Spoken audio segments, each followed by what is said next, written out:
this is the greatest time ever to be alive because if you want to have a podcast, you want to do a radio, you want to do video, the only barrier to entry is your willingness to participate. And my wife, Christine, she used to say she put the no in techno. And then she says now she's graduated to becoming the techno toddler who goes in and touches everything and breaks it.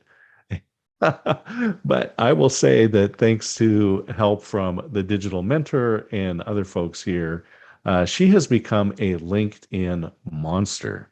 And and so we can all learn from her as well. But we all learn from each other.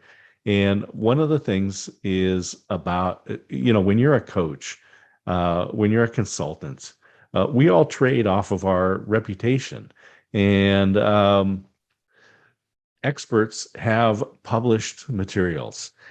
And so I want to tell you a little bit about writing an ebook and some tips for making it effective, and then give you a basic outline that I use because there's many ways to promote, right? You can write a book, you can have a podcast, you can do a video show, you can get on stages, you can do paid advertising.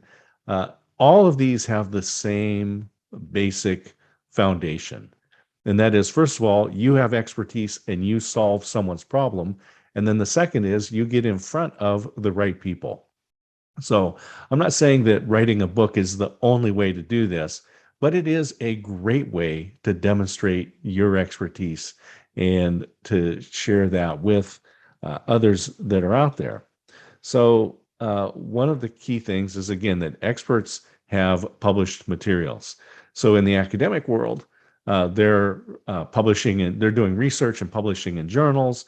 Those of us in the business world can write blogs, we can do articles, and we can write books. But sometimes it seems like writing a book is a daunting task because you look at it and, first of all, it's unfamiliar. We're just not comfortable with that. So we go with what we know. We write articles, we put things out on LinkedIn, maybe on our blog, on our website, and so forth.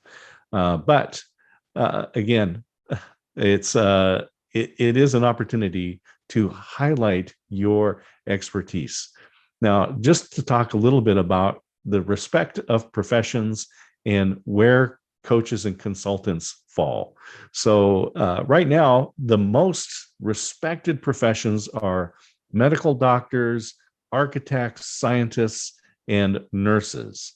And oddly enough, one of the lowest respected professions is social media influencer.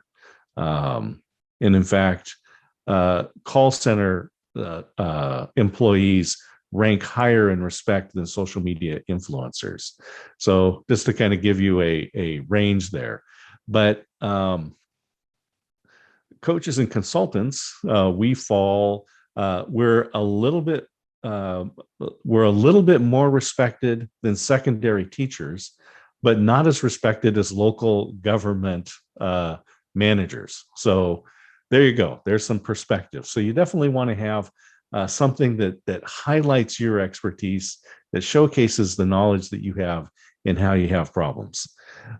So that's kind of where we fall. And the other thing is something that I call the coach's dilemma.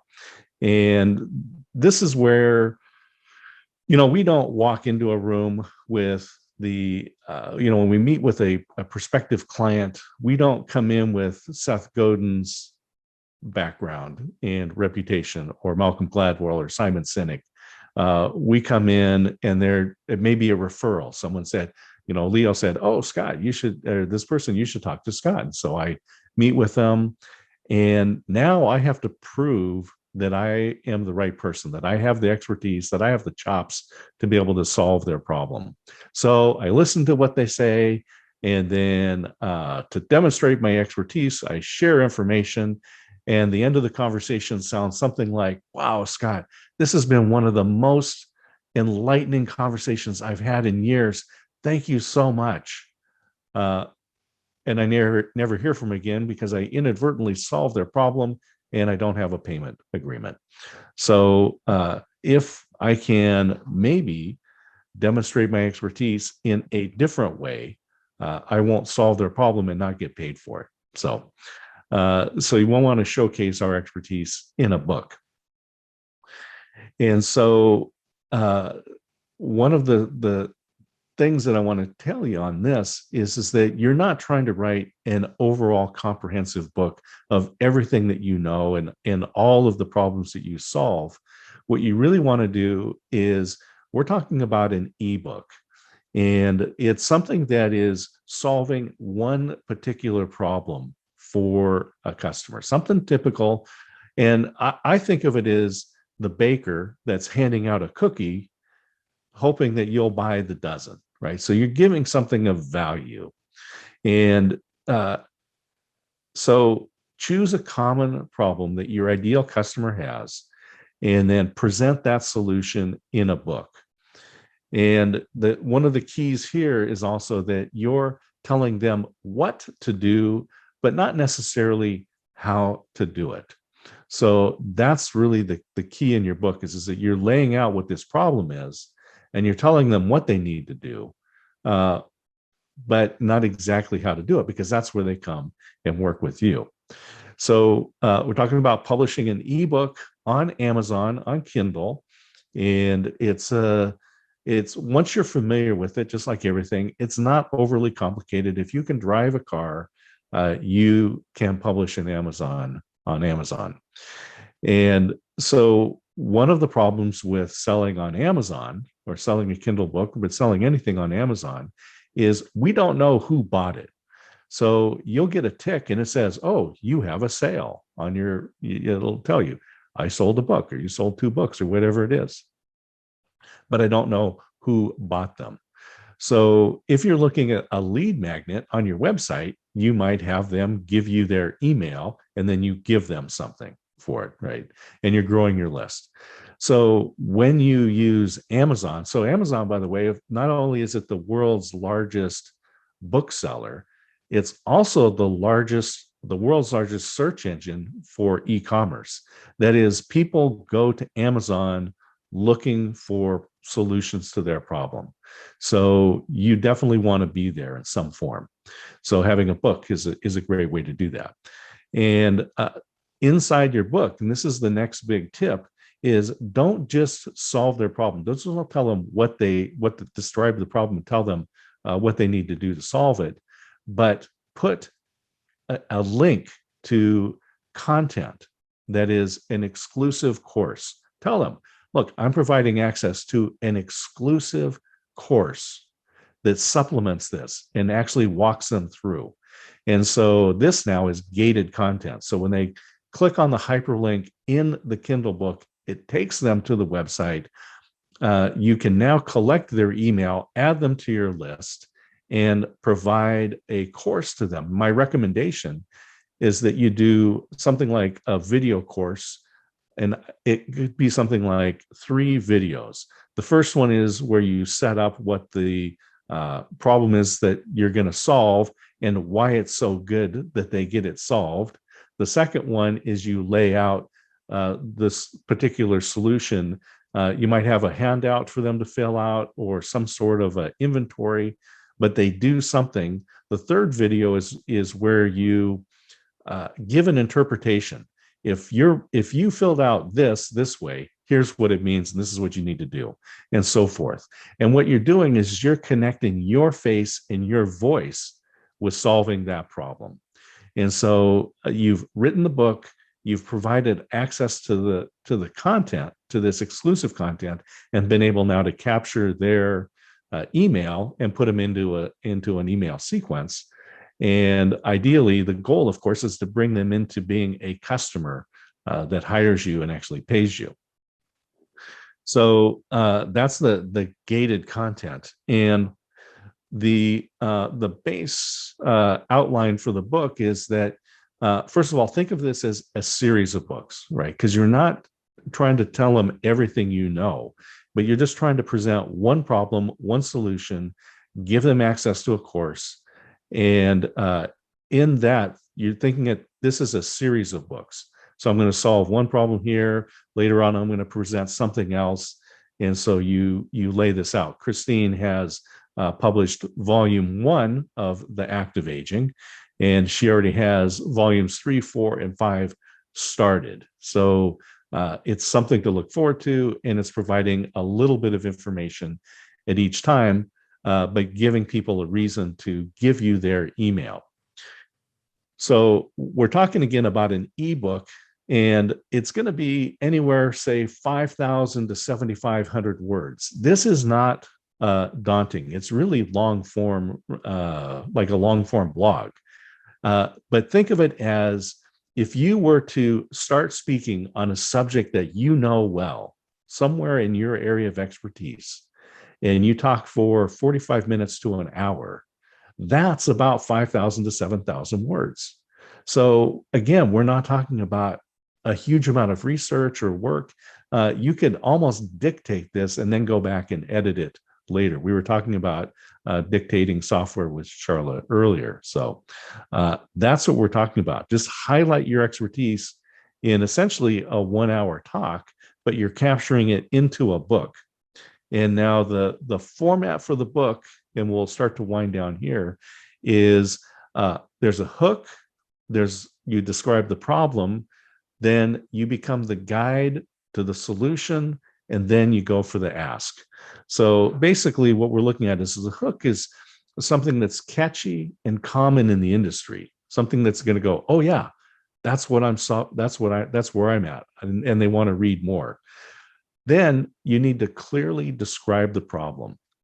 You want to describe the problem in such a way that they think, have you been eavesdropping on our conversation? Have you been sitting around our dining room table? Have you been in our boardroom? Because that's exactly what we're experiencing. And human nature says that if someone can clearly describe the problem that we're experiencing, we assume that they also have the solution. So clearly describing the problem. Then you guide them as to how you got to your current solution. And so you look at what are the alternatives to solve this problem. And there's always alternatives. The biggest alternative that you have to fight against is doing nothing. That is, people just living with whatever that pain or problem is. But there's always alternative solutions. And then you roll out, and basically now you're demonstrating your expertise that, look, I know this space. You could do this, or you could do this, or you could do this. And here's the reasons why they didn't work. And now you say, that's why I came up with this, your solution, why you're so good. Why? And then you explain it to them. And again, you're telling them what to do. And you're explaining, look, I've got exclusive content to help you implement this in your business, in your life as well. And so then, and give them the links. And then, so now you've presented your solution. And the final thing is the ask. So you're going to ask them, look, join the course, implement this in your life. And we talked about this, Nancy, you're absolutely clear. So many people buy business books, they read them, they go to seminars, they pay for all kinds of courses, but they don't actually implement them in their business. So when you keep it short, if you have a 200 or 300 word book or page book, they may not actually sit down and read it and be able to implement. But if you have a 20, 30, 40 page book, people can actually sit down and read it, and there's something they can implement. They can actually change their business. And that, again, connects you with their solution. And so that's the basics.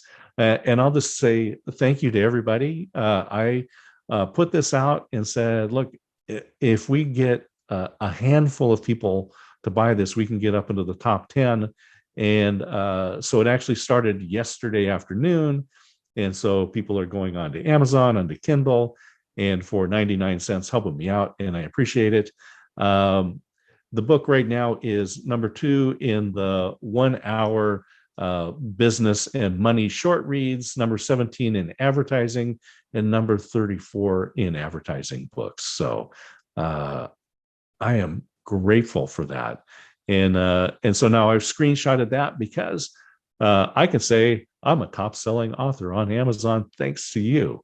And there's no reason why all of you can do that as well.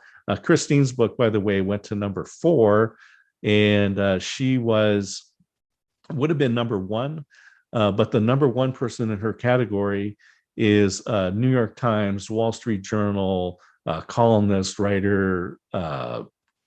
Number 2 was Mindy Kaling, producer for The Office and a lot of other stuff. And number 3 was the singer-actress Jessica Simpson. So kind of hard to beat their books. So we count her book as being number 1 in that category as well. And there's no reason why you guys can't do this as well. Publishing is a great way to get your name and highlight your expertise. So there we go. And thank you, Scott. Thank you to everybody that's bought the book. I am so grateful to you, but I do trust that it will be helpful for you.